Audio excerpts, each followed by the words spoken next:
आहे की नाही? हे कुठेतरी आपण बघितलं पाहिजे, याला कुठेतरी उहापोहा झालं पाहिजे, आहे की नाही?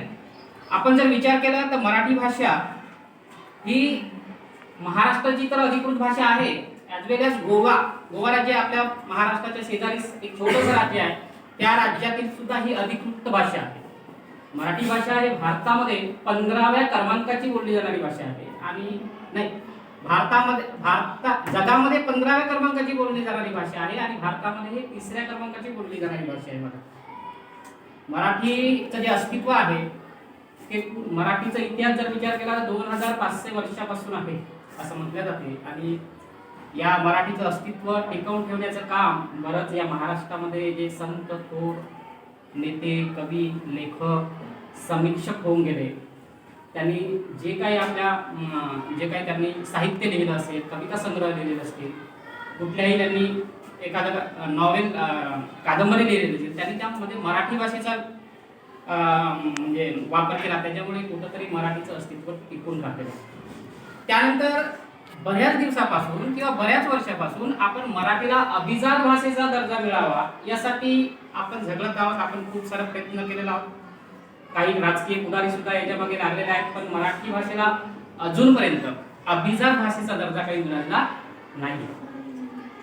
पण ते कदाचित मिळेल, नाही मिळेल, तरी पण आपलं एक कर्तव्य आहे. आपण महाराष्ट्रीय आहोत, आपली मातृभाषा मराठी आहे, तर मराठीचं आता कुठंतरी अस्तित्व टिकला पाहिजे, मराठी भाषा राहिली पाहिजे, याच्यासाठी आपण काहीतरी प्रयत्न करायला पाहिजे. असं सर नाही ना, मराठी भाषा राहीलच कसं असं म्हणू शकतो आपण, कारण आपण रोज मराठी बोलतो, सगळीकडे मराठी भाषा म्हणतो.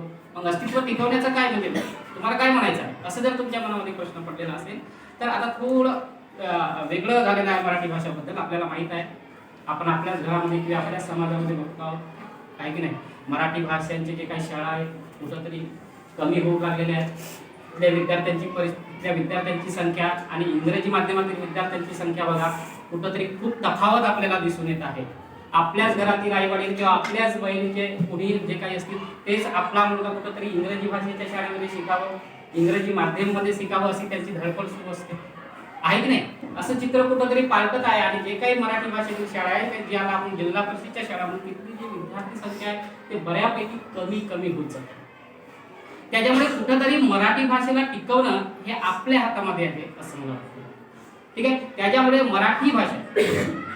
मराठी भाषेला म्हणजे आपण जर कुणी इंग्रजीमध्ये बोलत असेल तर आपण त्याला खूप असं वेगळं कन्सिडर करतो. आता योगायोगाने मी इंग्रजीचा टीचर आहे, पण मला असं वाटत नाही फक्त मी टीचर आहे म्हणजे काय, तो माझा व्यवसाय आहे. That's why I am teaching you English. पण माझी मातृभाषा काय आहे?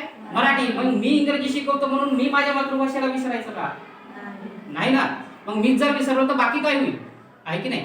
सो आता आपण काय करायचं आहे, मराठी भाषा आपल्याला टिकवायची आहे. मराठी भाषेबद्दल बऱ्याच लोकांच्या मनामध्ये न्यूनगंड निर्माण होतो की हा मराठी बोलतो, याला इंग्रजी येत नसेल, याला हिंदी येत नसेल, आहे की नाही? जेव्हा आपण एखादा खेड्यातला व्यक्ती जेव्हा शहरात जातो, पहिल्यांदा तो बसवरून उतरतो, जर आपण विचार केला तर मुंबई शहर बघू, तो पहिल्यांदा जेव्हा समोरच्या व्यक्तीला जेव्हा तो रिक्षाकडे जातो, रिक्षावाल्याला मराठीमध्ये बोलतो किंवा कदाचित त्याला हिंदी येत नसेल, ग्रामीण भागातील व्यक्तीला तो हिंदीमध्ये काहीतरी बोलत असेल तर मला हिंदी येत नाही, मला इंग्लिश येऊ शकत नाही, याचं कुठंतरी न्यूनगंड आपल्या मनामध्ये निर्माण होतो, आहे की नाही? कारण कुठंतरी आता मुंबईसारख्या ठिकाणी जी महाराष्ट्र राज्याची राजधानी आहे की नाही, तिथे जास्तीत जास्त आता दुसऱ्या हिंदी म्हणा, इंग्लिश म्हणा किंवा परकीय भाषा जास्तीत जास्त वापरण्यात येत आहे. सो आपण त्याच्याबद्दल न्यूनगंड निर्माण करतो. त्यामुळे तो न्यूनगंड निर्माण करण्याचं कारण नाही, आपण महाराष्ट्रामध्ये आहोत हेही आपण कधी कधी विसरून जातो जेव्हा आपण मुंबईसारख्या, पुण्यासारख्या ठिकाणी जातो, कारण तिथे जास्तीत जास्त हिंदीचा वापर होत असतो किंवा दुसऱ्या लँग्वेजचा वापर होत असतो, आहे की नाही? आपणच आपल्याला कमीपणा वाटतो, तर ते कमीपणा किंवा तो न्यूनगंड बाळगण्याचं काहीही कारण नाही.